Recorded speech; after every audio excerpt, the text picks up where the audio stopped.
Hello everybody, happy Halloween! Same spot, different person. Just kidding, I'm the same person, I'm just wearing a costume. So,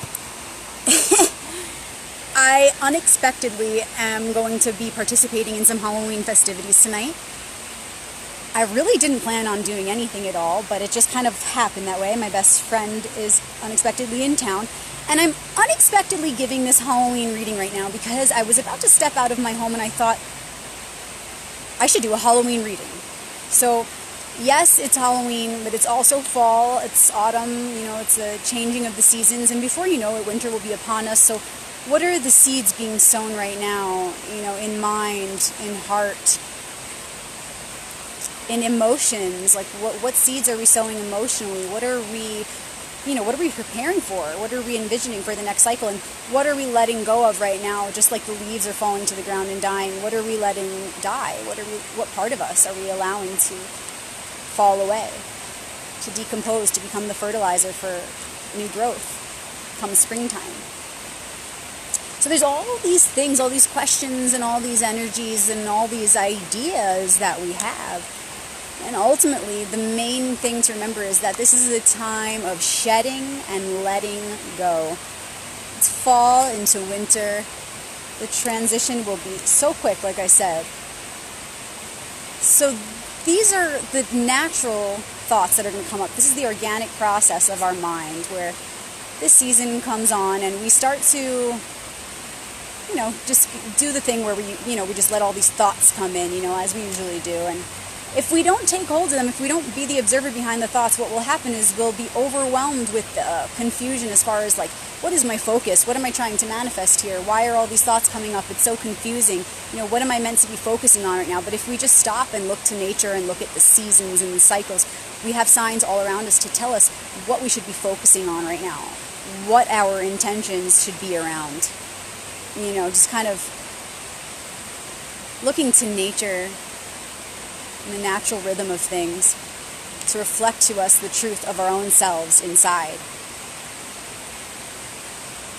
So yeah, it's Halloween, and that's an interesting element, and that kind of throws an interesting energy into the mix. But again, it's the season changing, and there's a lot going on inside of us and all around us as always. So what cards want to be revealed to us? What archetypes, what energies want to speak to us right now to show us as a collective consciousness where are we at right now? Where should our heads be at? What should our focus be on as far as this season and the coming winter to follow this season of fall?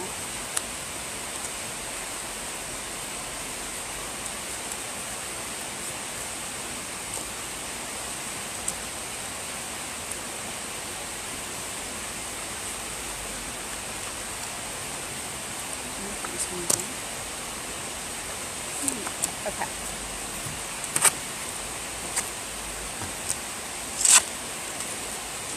Interesting. We have a 4, a 5, a king, and a queen.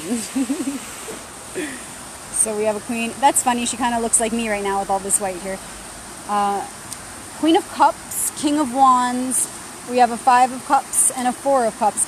Very interesting. We have all cups here and then the fire at the bottom, the wands. So this is pretty powerful. It's interesting that I'm doing this right now, this spontaneous reading on Halloween.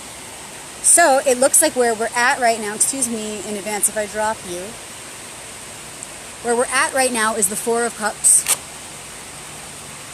And we're really considering what is that opportunity coming out of thin air? What are the new opportunities presenting themselves? What I'm really feeling specifically for us at this time as a collective unit is that we're all going through this, we're very aware of the opportunities that are being presented. Most of us anyway. I'm feeling like sometimes this card could say, hey, you're not really realizing there's an opportunity knocking. But I don't think that's the case. I think right now it's another face of this card, which is we are very aware, but now we're contemplating, is this new opportunity going to be worth it? Is it the right opportunity? Should I take it? Or should I just keep going with what I have in front of me? These are cups. They're emotional fulfillments. They are like your trophies of the heart. So it's these are the opportunities for fulfillment and maturity in the suit of emotions. that I have in front of me and that I'm already involved in, and I see them, and now there's this new one. Is it going to go harmoniously with everything I have going on right now? Is this opportunity really in alignment with my heart's work right now?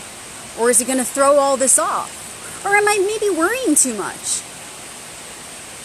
Either way, right now, this is where we're at. We're really weighing out the new opportunities and seeing how they're going to fit into our current reality.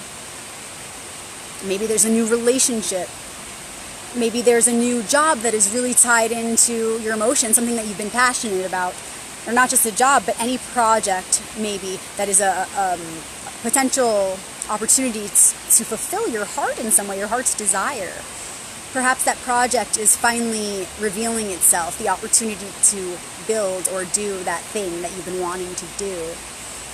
And again, this could be through relationship or not. The heart is within each of us, but it is cups, so this could very well be a relationship. But there are opportunities nonetheless that are knocking, and we're weighing them out. Okay, where we're headed, the Queen of Cups. She's the water of water. She's like the Queen of Hearts, the heart of hearts.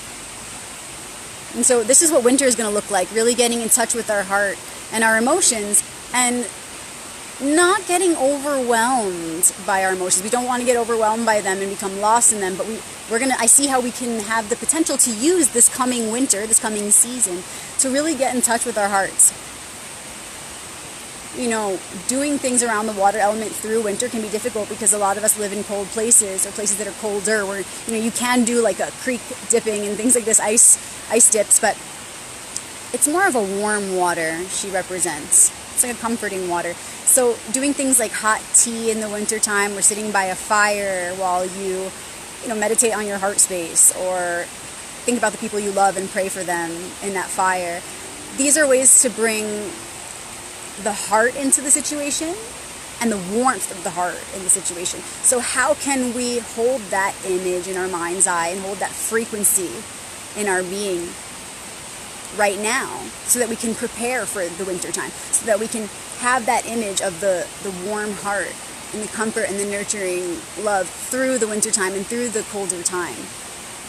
And for those of you who live in a place where it's still warm, in some way this is metaphorical, of course. It's a time to prepare to keep our hearts warm through the next season. We really want to build the fire of the heart, the passion of the heart right now. And how we're going to do that, it looks like we're receiving those opportunities right now and weighing them out, and that's the point. I see how they're connected even more so now. And we're going to go deeper with the next two cards too. What are the opportunities being presented to you right now that when you're really honest with yourself in the evaluation of this opportunity, which of those opportunities are promising the most warmth of heart? Which of those are promising the most beautiful, nurturing fulfillment of a vision that you've maybe had before or that you can think of right now? That's the key. And when we're in this together, this is a collective reading. So right now, as we evaluate these opportunities upon us, it's important to consider how they are going to keep our hearts warm through the winter, through the hard times. Otherwise, it's not going to be worth it. Whether it's harmonious with these other cups or not, doesn't matter. Of course, it's not going to be harmonious with the one cup, so it doesn't matter. It's important always to consider the warmth of your heart and the growth of your heart, but especially in the way in which we asked these questions when we pulled these cards of, okay, what is this representing the winter and what does winter time represent? It's all symbolism. So obviously there's a death happening, a winter time, a coldness in one form or another. And so right now, as we consider these opportunities for heart fulfillment, we need to know why we're doing that so that we can build the heart so that we can get through those cold or hard times. This is always the truth, of course, but the fact is it's relevant right now to our collective consciousness. It's being revealed in this way specifically without all the clutter and stuff around it so that we can see what the main focus needs to be, the priority. So what opportunities are going to bring us to that warmth of heart to get through the next season? The challenge is the King of Wands, and it's the heir of fire. The kings are the mature aspects of the suit, and so he is the maturity of his spiritual path. Okay, so the challenge is really knowing when to act, if we want to get ourselves to that opportunity of maintaining that warmth of heart onto the next season, this is going to be the bridge. We need to remember that we are that King of Wands in the light. When we're meant to be spontaneous and act, we will, and we'll know when to. But when we're meant to hold back, we'll understand that that is direct guidance as well. So there's discipline as well as spontaneity. So we really need to know when to say, hey, I'm going to jump on this opportunity because I know it's right. And we won't waver at all. Because if someone says to us, oh, well, you should be doing this, or you're being you're being rash, or you're being too spontaneous. No, we're not going to waver. We're not going to doubt for a second. We're going to remember that King of Wands. And we're going to feel that fire around us. And I love that because the king is what's getting us to the future, which is the queen. So if we act maturely in spirit and we remember the goal of the heart warmth, the heart opening, it will give us the motivation to act spontaneously and abruptly when we know it's necessary, but to also say, okay, patience, slow down. This is all for the heart. And if this is not for the highest good to get to that heart, then it's pointless for me to act now anyway. So the king is getting to his queen. Okay, something that we want to remember as we move forward is, and I thought this was interesting because we got the 4 of Cups first, now we got the 5 of Cups at the top as the crown card or the ally. So the 5 of Cups is the card of sorrow or disappointment. Okay, it's quality over quantity as well. There are 3 cups spilled ahead of him and 2 standing behind him. You don't know what's in these cups. If you're so busy crying over the cups that are spilled, well, what if this was just, what if this was just some water and this was like gold? Just for an example, it could be anything. But the point is quality over quantity. If we're so busy crying over spilled milk, we won't see the other opportunities. These cards go directly together. That's why they're 4 and 5 in the Suit of Cups. We will not be able to access the opportunity to fulfill our heart in a way that will keep us warm through the winter or the hard times if we don't quit crying over the spilled milk. We really got to pick our big girl, big boy pants up and move forward, remembering the goal. Oh, I'm so upset because I lost this or that. I can definitely relate. So instead of saying, oh, look what happened, like I lost all this stuff, I'm really trying to just stay focused on, and I'm speaking really from a personal space, I'm really trying to stay focused on the goal of the heart expansion. That, boo-hoo if my ego is upset about some little, it's almost like the ego tripped and skinned its knee and it's crying and won't stop crying, and it just keeps crying. But your higher self says, get up, like you're 2 feet away from the gold, man. Got to keep going. And the gold is the heart.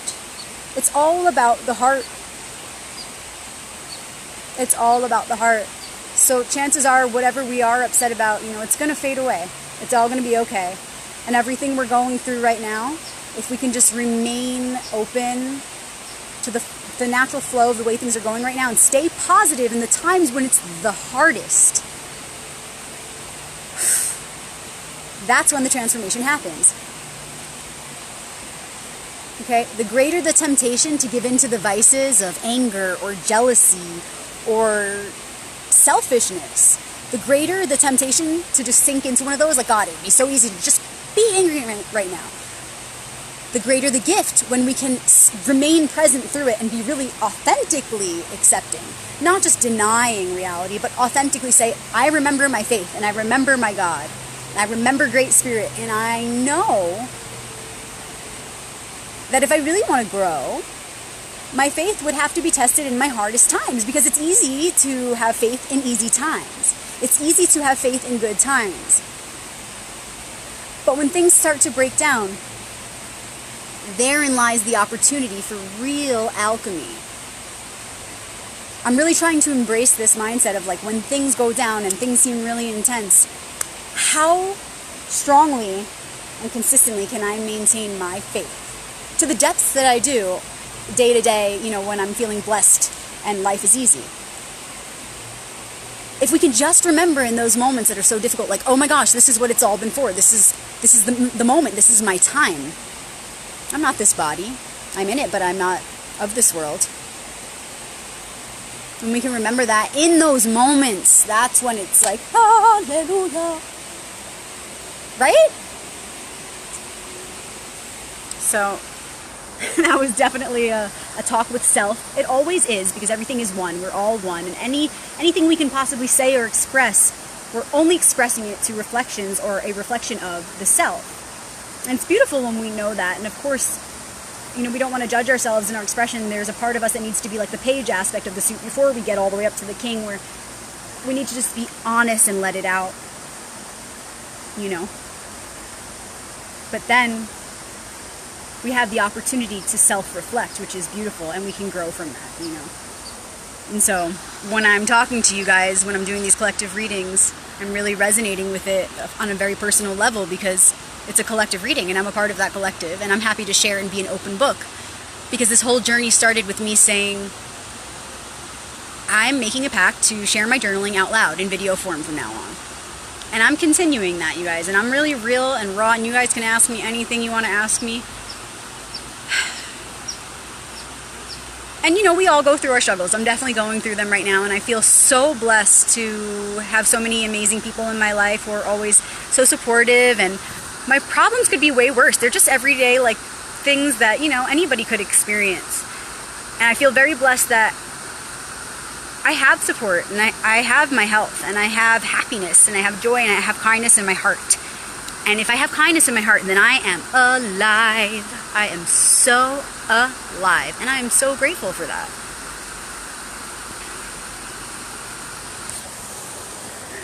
So, I hope you guys all enjoy your Halloween. I'm gonna go see my son, and then I'm going to see you, Amy. Have an awesome Halloween, you guys.